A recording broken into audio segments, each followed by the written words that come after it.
Arestado ng mga operatiba ng Mabini PNP ang top 1 most wanted person dahil sa kasong statutory rape. Nahuli ang suspect sa bisa ng warrant of arrest na ipinalabas ng korte. Patrolwoman Dominic De Palubos sa balita.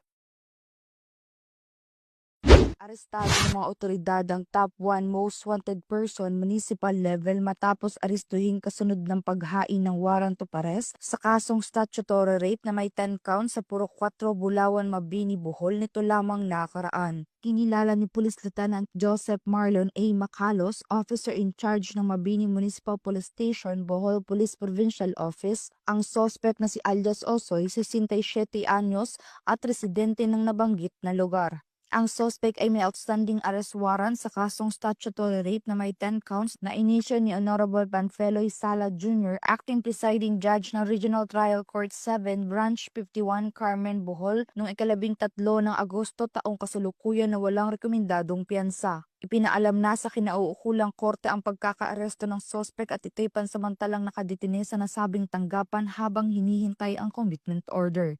Magandang araw sa ating lahat.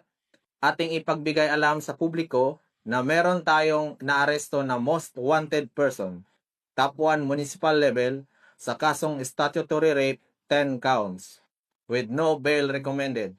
Siya po ay nahuli by virtue of warrant of arrest na inisyo ng Regional Trial Court, 7th Judicial Region, Carmen, Bohol. At ang ating suspect po sa ngayon ay kasalukuyang nakadetain sa ating lock-up facility ng ating stasyon.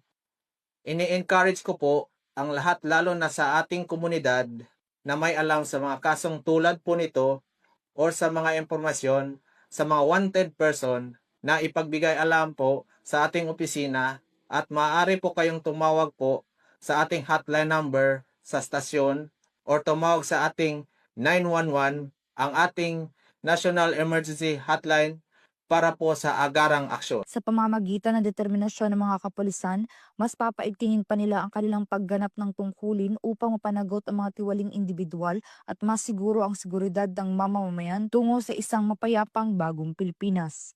Mula dito sa Central Visayas, ako yung Police News Network Correspondent, Patrolwoman Judith Nicanor, alagad ng batas, tagataguyod ng Balitang Pulis.